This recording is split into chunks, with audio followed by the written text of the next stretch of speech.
कैसा होता if we could celebrate Diwali twice a year. कितना मजा आता ना, नए नए कपड़े पहनने को मिलते, अनलिमिटेड मिठाइयाँ खाने को मिलती, ढेर सारे पटाखे जलाने को मिलते। इस साल हम सबकी ये विश पूरी होने वाली है।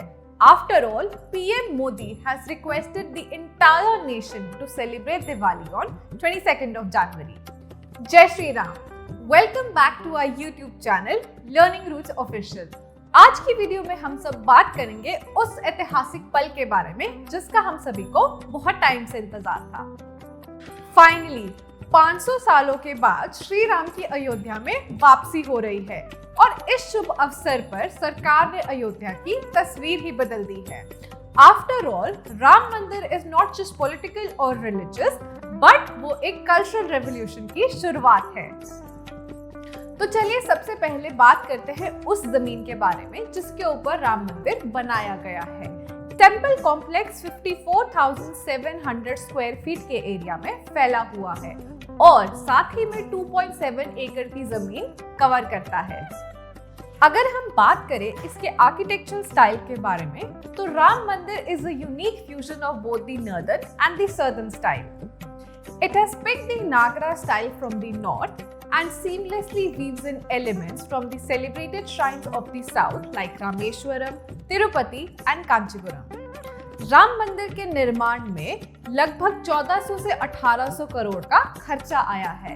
This figure includes the cost of construction, material, machinery, labor and other administrative expenses. However, all this expenditure seems to be worth it if we look at the opportunities and the impact this holy shrine will create. Ram मंदिर का निर्माण न ही सिर्फ एक धार्मिक रूप में होगा बल्कि देश की अर्थव्यवस्था पर भी इसका गहरा प्रभाव पड़ेगा।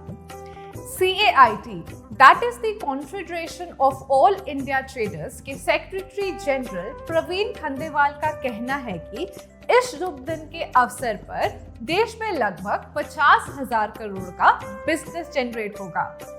The Grand Temple will not only give boost to tourism but will also create jobs.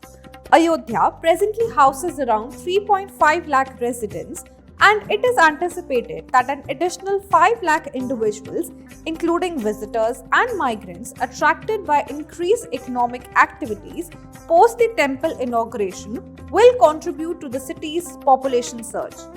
शहर के लोकल्स का ये मानना है कि ये इन्वेस्टमेंट ना ही सिर्फ टूरिज्म को बढ़ावा देगा बट हर इंसान के लिए एक नया रोजगार लेकर आएगा। राम मंदिर के साथ साथ एक 2300 एकड़ के रामायण स्पिरिचुअल थीम पार्क का भी निर्माण किया जाएगा। इस थीम पार्क के साथ एक टूरिज्म फैसिलिटी और इंटरनेशनल म्यूजियम का भी निर्माण होगा।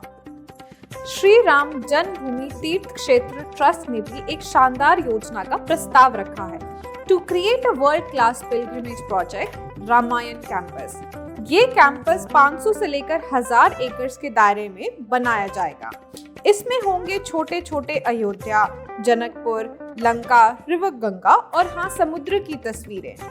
ट्रस्ट के अनुसार जब श्रद्धालु यहाँ आएंगे तो उन्हें रामायण के जमाने का एक अच्छा एक्सपीरियंस मिलेगा।